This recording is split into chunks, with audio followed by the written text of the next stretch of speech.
भूतिया हॉस्पिटल। निशांत, एक युवा डॉक्टर, शहर के सबसे पुराने और खौफनाक अस्पताल ब्लैकवुड मनोर में अपनी नई पोस्टिंग के लिए पहुंचे। ये अस्पताल अपनी भयानक कहानियों और असामान्य घटनाओं के लिए कुख्यात था।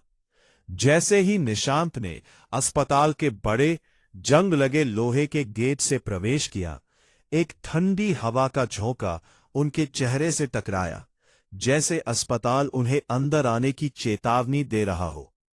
अंदर कदम रखते ही उन्हें गलियारों में अजीबोगरीब आवाजें सुनाई देने लगी। खाली कमरों से सिसकने और फुसफुसाहट की आवाजें आती थी, जैसे कोई अदृश्य उपस्थिति उन्हें बुला रही हो।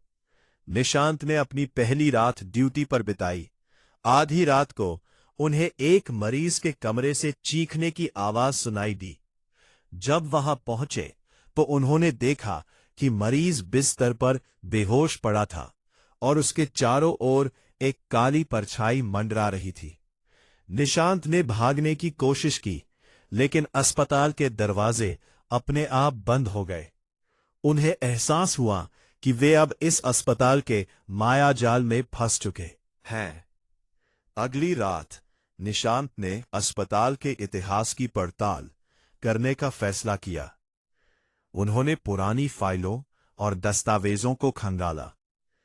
उन्हें पता चला कि ब्लैकवुड मनोर कभी एक पागल खाने था, जहां मरीजों पर भयानक प्रयोग किए जाते थे। जैसे ही निशांत ने एक पुरानी डायरी खोली, उसमें से एक ठंडी हवा का झोंका निकला और अचानक कमरे की बत्ती टिमटिमाने लगी। डायरी में एक डॉक्टर के हाथ से लिखी गई भयानक आप बीती थी, जिसमें उसने उन रूहों का जिक्र किया था जो मरीजों को तड़पाती थीं। डायरी के पन्ने पलटते हुए निशांत की नजर एक पुराने नक्शे पर पड़ी, जिसमें अस्पताल के तहखाने में एक गुप्त कमरे का जिक्र था। जैसे ही उसने नक्शा देखा, पीछे से एक ठंडी आवाज आई, इसे मत ढूंढो। निशांत ने पीछे मुड़कर देखा, लेकिन वहां कोई नहीं था। उसने हिम्मत जुटाई और अपनी टॉर्च लेकर सीढ़ियों से नीचे बेसमेंट की ओर बढ़ने लगा। नीचे का माहौल और भी डरावना था। दीवारों से खून की बूंदें टपक रही थी और हवा में सड़ने की बदबू फैली हुई थी। जैसे ही निशांत बेसमेंट के आखिरी छोर पर पहुंचा, उसे एक भारी लोहे का दरवाजा मिला, जिस पर अजीबोगरीब निशान बने हुए थे। उसने अपनी पूरी ताकत लगाकर दरवाजा खोला। अंदर का नजारा देखकर उसकी रूह कांप गई। कमरे के बीचों बीच एक पुरानी सर्जिकल टेबल थी और उसके चारों ओर उन डॉक्टर्स की आत्माएं खड़ी थीं, जो दशकों पहले मर चुके थे। उनकी आंखें पूरी तरह सफेद थीं। अचानक वे सब एक साथ निशांत की तरफ मुड़े। उनमें से एक आत्मा, जो उस अस्पताल का पुराना हेड डॉक्टर लग रहा था, एक जंग लगी कैंची लेकर निशांत की ओर बढ़ने लगी।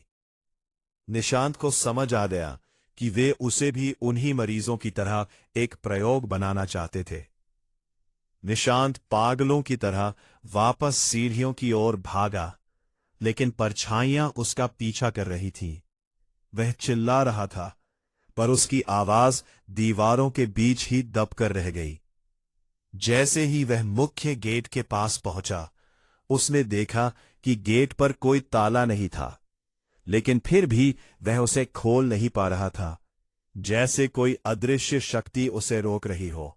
उसे याद आया कि डायरी में लिखा था कि इन आत्माओं को केवल सच्ची रोशनी से डराया जा सकता है।